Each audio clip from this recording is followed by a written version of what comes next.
My parents signed the hotel over to my sister. So I turned in my keys, walked out, and built a luxury chain that made theirs look like a motel. Before we dive in, please take a second to subscribe and tell us where you're watching from. It means more than you know. Now let's continue this story. I found the papers on Dad's desk by accident. My hands trembled as I read the deed transfer, dated 3 days ago. The Grandview Hotel, my hotel, the one I'd bled for, cried over, rebuilt from near bankruptcy, now belonged to my sister Michelle. Looking for something, Naomi? Dad's voice came from behind me. I spun around, holding the document. What is this?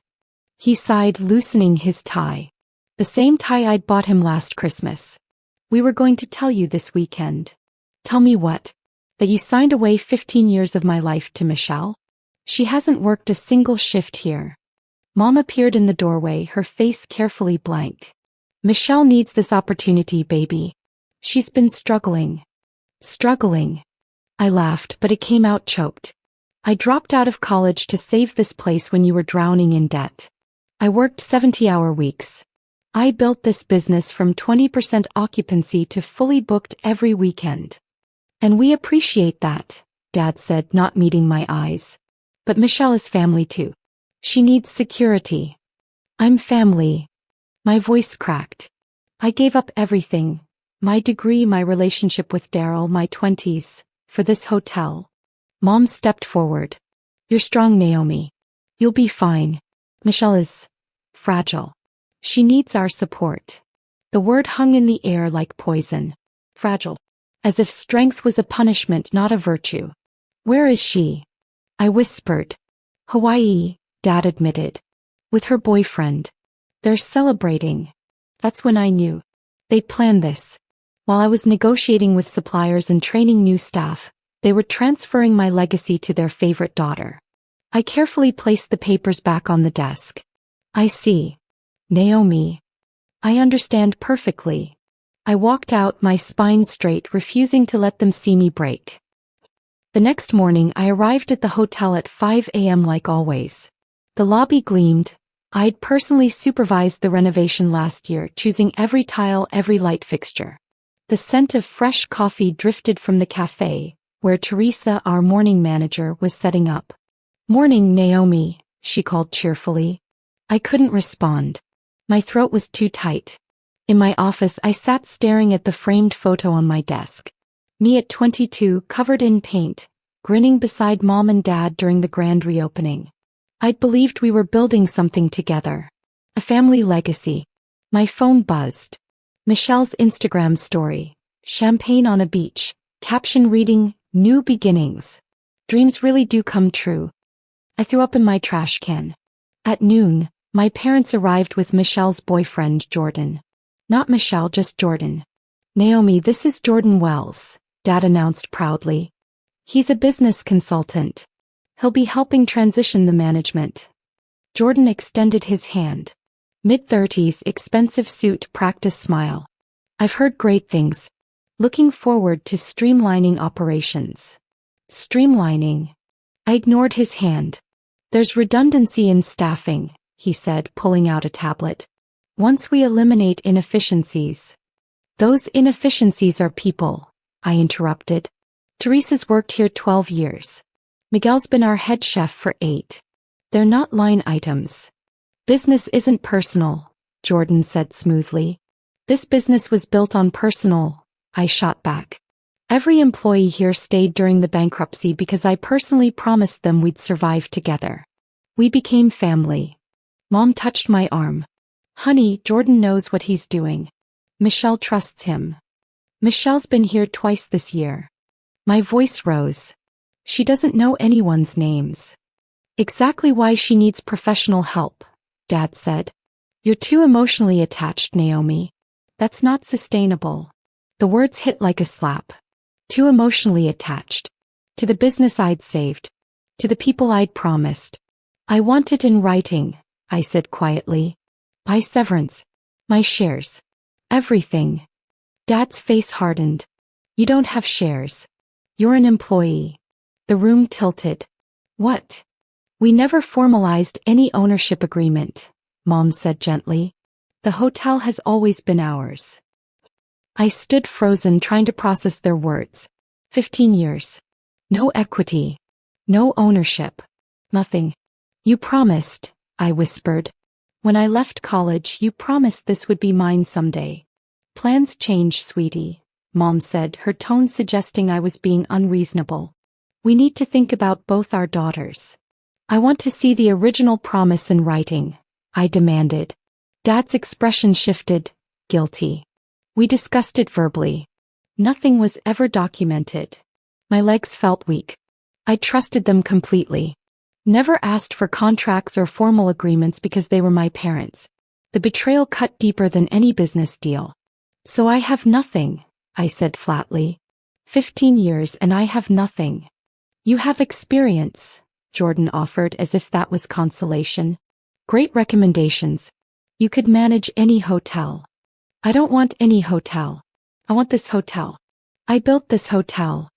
You helped restore it, Dad corrected. Let's not exaggerate your role. The dismissal in his voice broke something inside me. I thought of the nights I'd slept on the office couch, too exhausted to drive home. The vendors I'd sweet-talked into payment plans. The guests I'd personally apologized to during our worst months, promising we'd do better. When does this transition happen? I asked. Immediately, Jordan said. Michelle wants to make changes quickly. We're bringing in new management by next week. And my staff. We're evaluating everyone, he replied. No promises.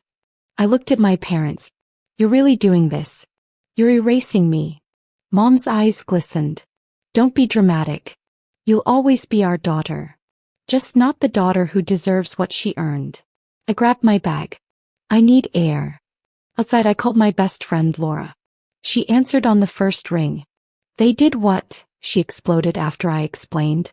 No, this is beyond toxic. This is criminal. It's legal, I said bitterly. Stupid but legal. What are you going to do? I looked back at my hotel and felt something shift inside me.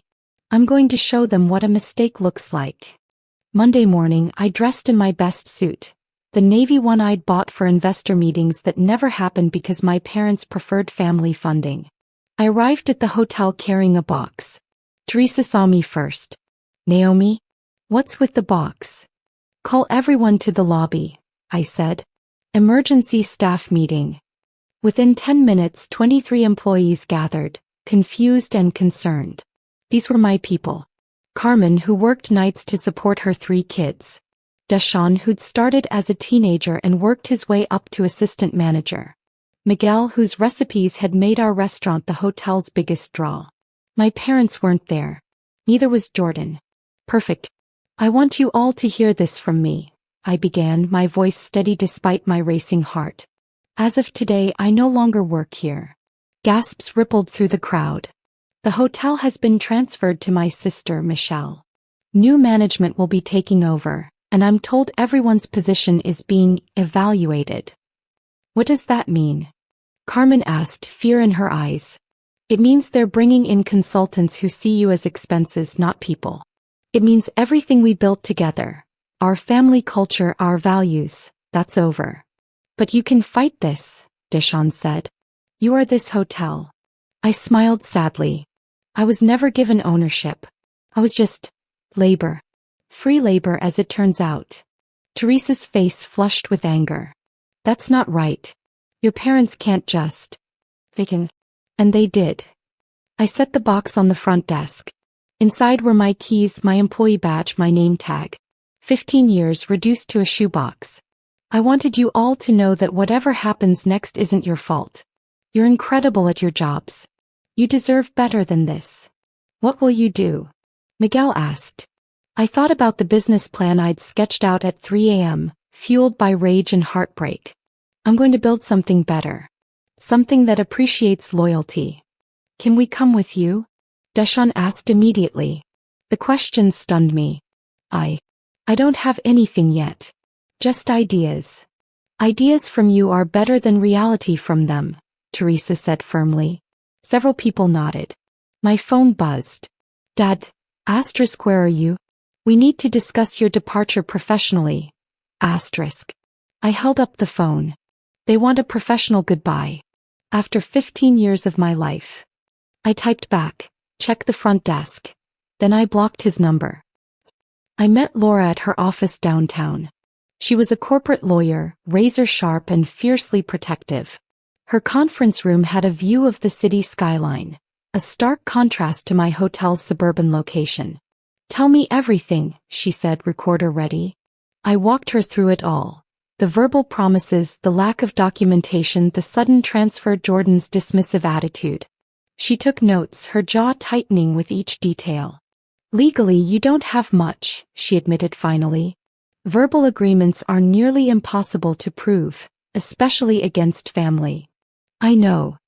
But, her eyes gleamed, you have something better than a legal case.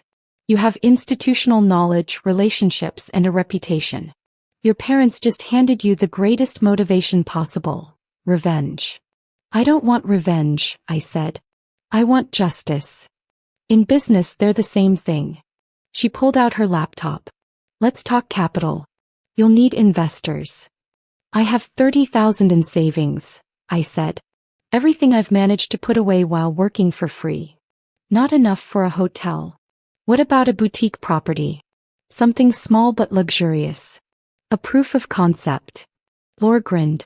Now you're thinking strategically. I know someone who might be interested. Devin Matthews, he invests in minority-owned businesses. Made his fortune in tech, now he's focused on legacy building. Why would he bet on me? Because your story is compelling. Young woman builds business from scratch, gets betrayed by family, rises from ashes to create something better? That's the narrative investors love. It's Rocky meets Succession. She set up a meeting for Wednesday. 2 days to prepare a pitch that would determine my future. That night I couldn't sleep. I kept thinking about my staff, wondering how many would be fired. Wondering if they'd survive whatever Jordan implemented. Around midnight my phone rang. Unknown number. Naomi? It's Daryl. My ex. The man I'd broken up with 8 years ago because the hotel consumed all my time. How did you get my number? Laura. Listen, I heard what happened. I'm sorry. Why are you calling? My voice came out harder than intended. Because I want to help. I'm in commercial real estate now. I know properties, financing, development. And, he paused, I know what it's like to lose something because of that hotel. The truth in his words stung. Daryl. I'm not trying to restart anything personal. But business. I can help you build something that matters. Devin Matthews' office occupied the entire top floor of a gleaming tower downtown. At 45, he radiated success. Tailored suit, confident posture, shrewd eyes that missed nothing. Miss Johnson, he greeted me warmly. Laura speaks highly of you. I hope I can live up to it, I said, settling into the chair across from his desk. Tell me your story. Not the business plan. I'll read that later. Tell me why you're here. So I did. I told him about being 22 and watching my parents cry over bankruptcy papers. About dropping out of college 3 credits from graduation. About the 70-hour weeks, the sacrifices, the promises. About finding the transfer papers and realizing I'd built someone else's empire. They told me I was too emotionally attached, I finished. As if caring about people is a weakness. Devin was quiet for a long moment. My father did something similar. I built his construction company from 3 employees to 300. When he sold it, I got a thank you card and a $5,000 bonus. He leaned forward. The buyer made $20 million. My father kept it all. What did you do? Started over. Built something better. Made sure everyone who helped me got equity, not promises. He opened my business plan. The Lux Collective. Boutique hotels with soul. Interesting concept. Hotels have become transactional, I explained, finding my rhythm. Corporate chains optimize for profit margins, not experiences. I want to create properties where guests feel valued and staff are treated like partners, not expenses. Ambitious. Also expensive. Phase 1 is modest. 1 property, 40 rooms, full-service restaurant. I've identified a historic building downtown that's been empty for 2 years. The owner is motivated to sell. How much? 1.2 million. Another 800,000 for renovations. I'm asking for 2 million total. In exchange you get 40% equity. 60%, Devon countered. 51% and you get first option on expansion properties. He smiled. You negotiate well for someone who got burned. I learned from getting burned. Devon stood, extending his hand. I'll have my lawyers draw up terms. But Naomi? I'm in. Not just because the numbers work, but because people who've been betrayed build the most loyal teams. They know what betrayal costs. Walking out, I felt lighter than I had in weeks. Daryl was waiting in the lobby. Well, he asked. We're building a hotel. His grin was infectious. Then let's find you a property that'll make your family's place look like a roadside motel. The Montgomery building had been a jewel once. A 1920s hotel with Art Deco details and soaring ceilings. 30 years of neglect had left it crumbling, but the bones were magnificent. It's perfect, I breathed, running my hand along the marble reception desk. Daryl nodded, taking measurements. Structurally sound. Needs complete mechanical, electrical, and plumbing overhauls. But the architectural details, these are irreplaceable. How long for renovations? 6 months if we're aggressive.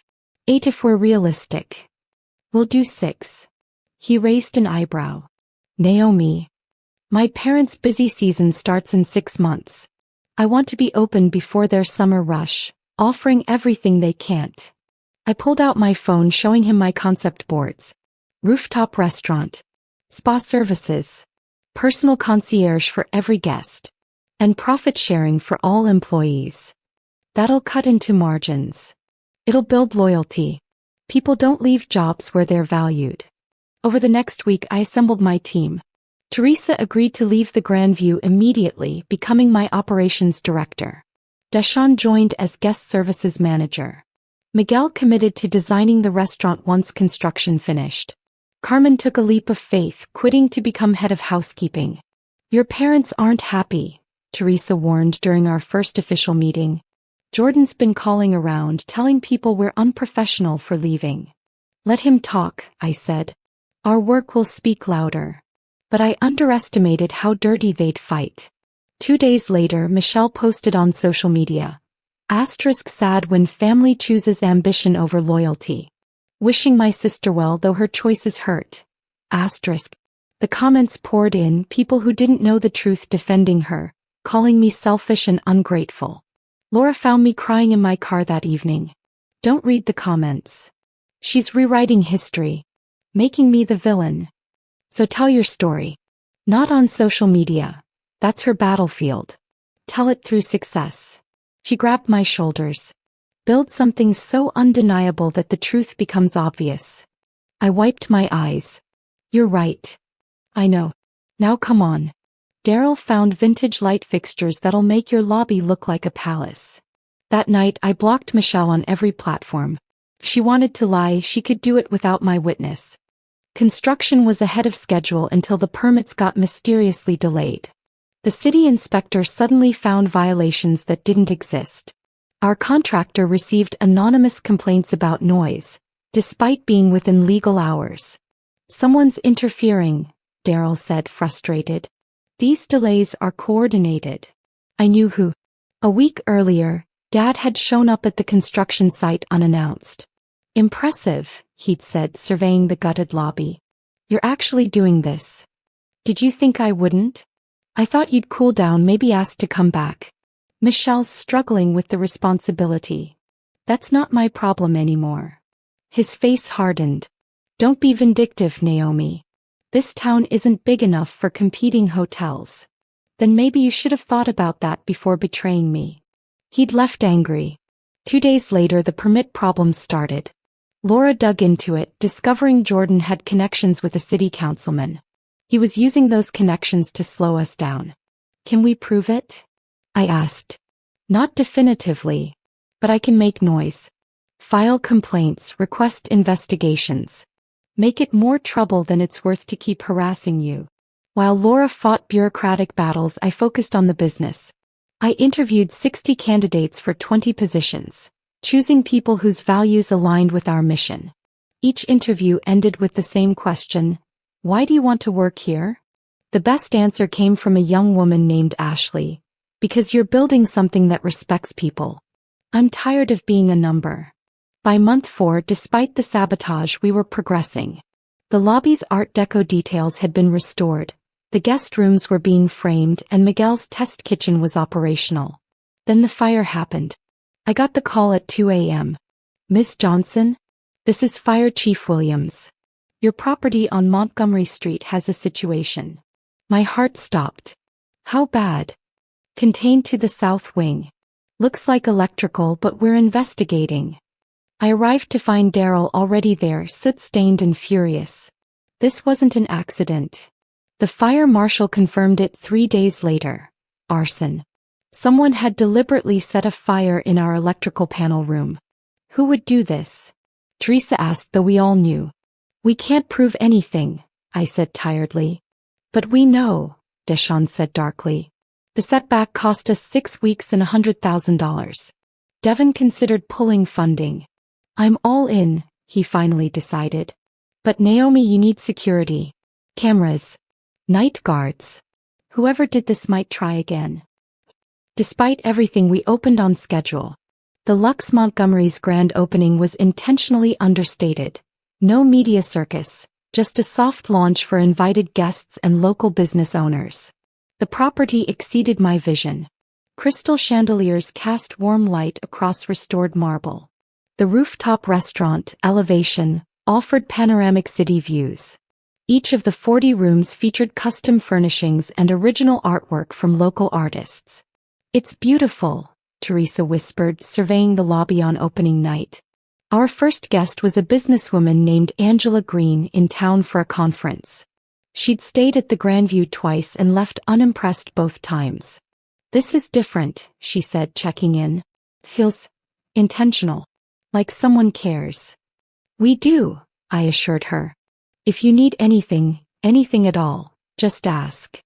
Over the first month, our occupancy hit 70%.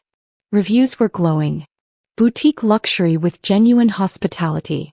Finally, a hotel that treats guests like humans, not transactions. The staff actually remembers your name. Meanwhile, the Grandview was struggling. Jordan's efficiencies had gutted the staff, leaving skeleton crews who couldn't maintain service standards. Online reviews plummeted. Rude staff. Dirty rooms. Not worth the price. Michelle called me for the first time in 8 months. I almost didn't answer. Naomi. Her voice was strained. We need to talk. I don't think we do. Please. I made a mistake. Jordan isn't, things aren't working out. That's unfortunate. My tone was ice.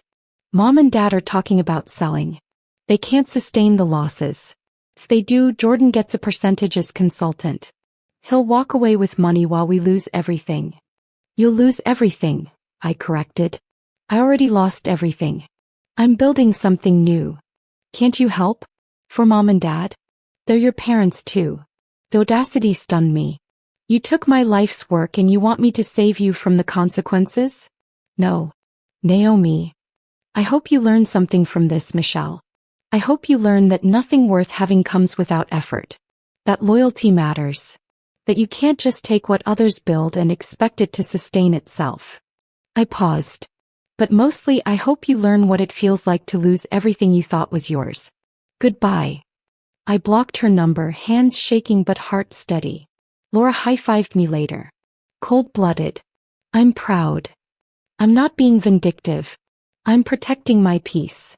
Sometimes they're the same thing. 6 months after opening, the Lux Montgomery was exceeding projections. 95% occupancy. 5-star reviews. A waiting list for Elevation, Miguel's rooftop restaurant. Devon called me to his office. I'm impressed. You've built something sustainable. We have a great team. Yes, and that team deserves growth opportunities. I've acquired 2 more properties. One here, one in the neighboring state. I want you to expand the Lux Collective. My breath caught. 2 more hotels? 3 total.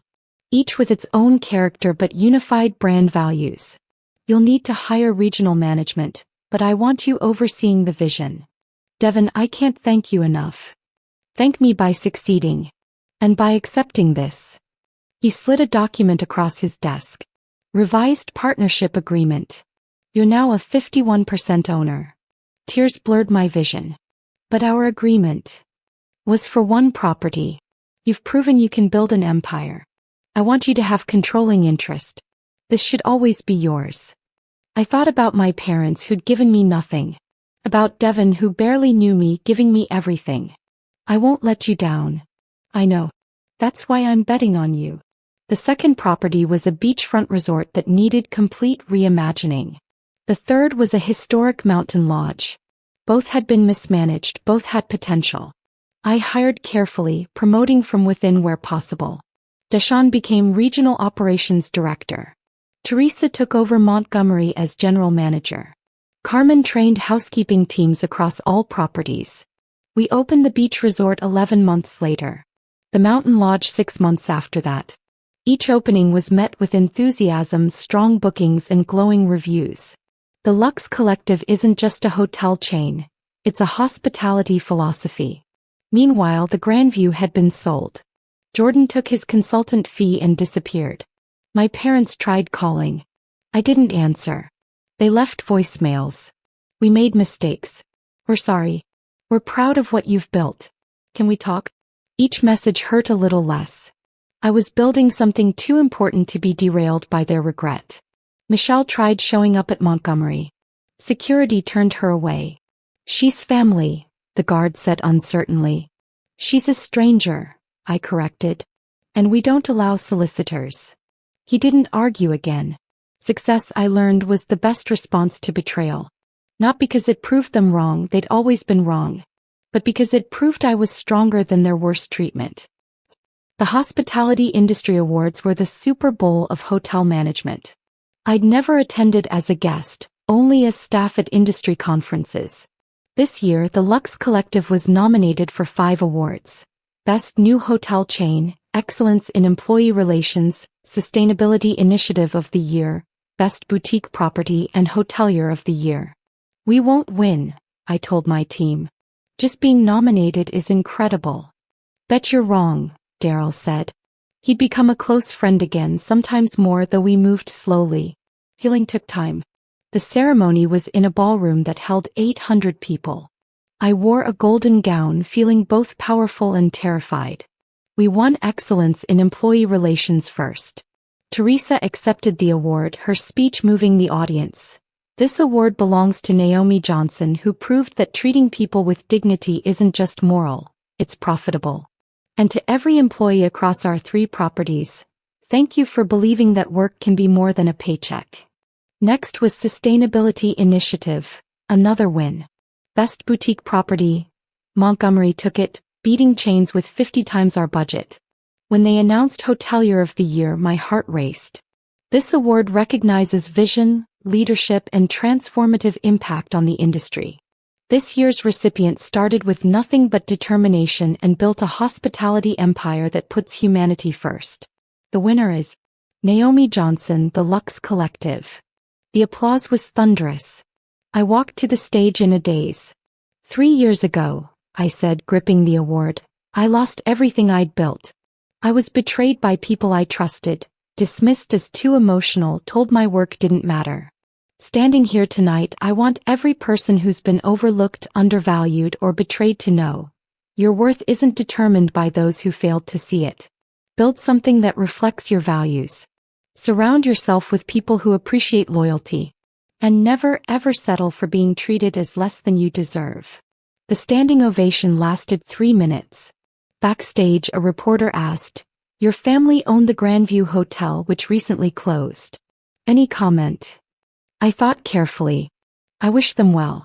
Everyone deserves the chance to learn from their mistakes. The camera caught my polite smile, but not the sadness underneath. Winning felt hollow without them there to see it. Not because I needed their validation, but because I'd once believed we'd celebrate successes together. That night, Michelle posted, Congratulations to my sister on her success. I'm sorry for everything. Too little. Too late. I didn't respond. They came to my office unannounced on a Tuesday morning. All three of them, Mom, Dad, Michelle. Security called for approval. Let them up, I said, steeling myself. They looked older. Tired. Dad's hair had gone completely gray. Mom had lost weight. Michelle wore no makeup, her eyes red-rimmed. Naomi, Mom started. Thank you for seeing us. You have 5 minutes. I didn't offer chairs. We were wrong, Dad said. Completely, inexcusably wrong. We took advantage of your loyalty and destroyed something beautiful. You destroyed me, I corrected quietly. The business recovered. I built something better. But you destroyed the trust one had in family. Michelle stepped forward. I was selfish and stupid. I let Jordan manipulate me. I thought, her voice broke. I thought taking the hotel would make me good enough. Like you. But I'm not you. I could never be you. Why are you here? I asked. To apologize, Mom said. And to tell you we're proud. So incredibly proud. And I knew there was more. Dad hesitated. We lost everything. The house, the savings. We're living with Michelle in a small apartment. We were hoping that I'd hire you. The laugh escaped before I could stop it. You want jobs. We'd work any position, Michelle said desperately. Housekeeping, front desk, anything. We need income. I looked at them, these people who'd shaped my life, then shattered it. I could feel their desperation, their genuine remorse. Part of me wanted to help. They were still my family. But a louder part remembered sleeping on that office couch. Remembered the promises.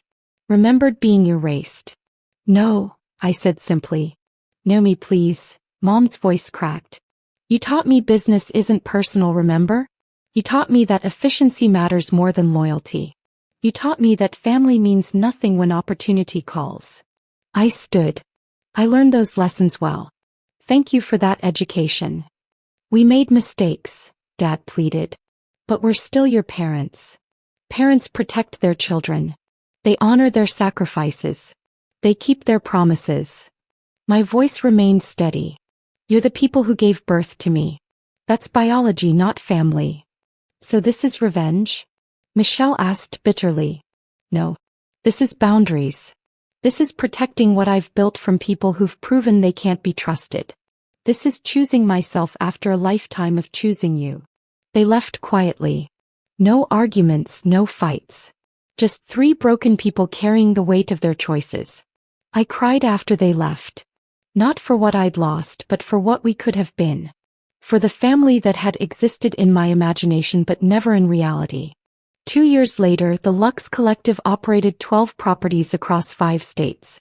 We'd been featured in major publications, become the case study for ethical hospitality management, and maintained our 5-star ratings across every location. I was in my office at the flagship Montgomery property when Devin called. There's someone who wants to meet you, he said. She's been following your story. The woman who arrived was elegant, maybe 60, with kind eyes. Ms. Johnson, I'm Dr. Sharon Gibson. I teach business ethics at the university. Nice to meet you, I said, confused. I want to feature your story in my curriculum. You've demonstrated something rare, the ability to succeed without compromising values. But I wanted your permission and your perspective. What would you tell students about what you experienced? I thought about it carefully. I'd tell them that betrayal reveals character, both the betrayer's and your own. That success built on other people's pain is hollow. That true legacy isn't what you take but what you build and who you empower. And family? How do you reconcile family with business? The question still hurt. Sometimes the family you choose, the team you build, the people who value you, matters more than the family you're born into. That doesn't make you wrong or them entirely evil. It just means some relationships are too broken to fix, and that's okay. Dr. Gibson nodded. May I ask, do you ever regret walking away? Every day. The admission surprised me. I regret that it was necessary. I regret that people I loved chose comfort over conscience. But I don't regret choosing myself. I don't regret building something that honors the work, the people, the promises. And your parents? Your sister? They reached out occasionally. Birthday cards. Holiday messages. I respond politely but distantly. Maybe someday I'll forgive fully. But forgiveness doesn't require reconciliation. I can wish them well from a distance. After she left, I walked through the hotel. Our evening shift was starting. People I'd hired, trained, promoted. People who had equity, healthcare, profit sharing. People who knew their work mattered. Teresa found me on the rooftop. You okay, boss? Just thinking about how different things could have been. Better or worse? I watched the city lights flicker on. Different. If they hadn't betrayed me, I might have stayed comfortable. I might never have built this. So maybe. I paused, letting truth settle. Maybe their worst brought out my best. That's generous. It's honest. They broke my heart but forged my spine. I'm grateful for what I built, even if I hate how I got here. My phone buzzed. Daryl, dinner? There's something I want to ask you. I smiled, typing back. Yes. As I headed out, I passed the wall of photos in our lobby. Our team at each property opening, guests at milestone celebrations, the awards we'd won. One photo showed me at 22, exhausted but hopeful, standing in front of the original hotel. The woman in that photo believed in family, trust, and loyalty. She'd been betrayed and broken. The woman leaving tonight knew that sometimes the greatest success comes from the ashes of your worst failures. That blood doesn't guarantee loyalty. That you can build something beautiful from heartbreak. And that the best revenge isn't revenge at all. It's becoming so completely yourself that their absence becomes irrelevant. I'd built my legacy. Not the one they'd promised me, but one I'd earned entirely on my own terms. If you've ever felt betrayed by people you trusted, undervalued by those who should have appreciated you, or dismissed as too emotional for caring deeply, share this story. Let's remind each other that your worth isn't determined by those who failed to see it.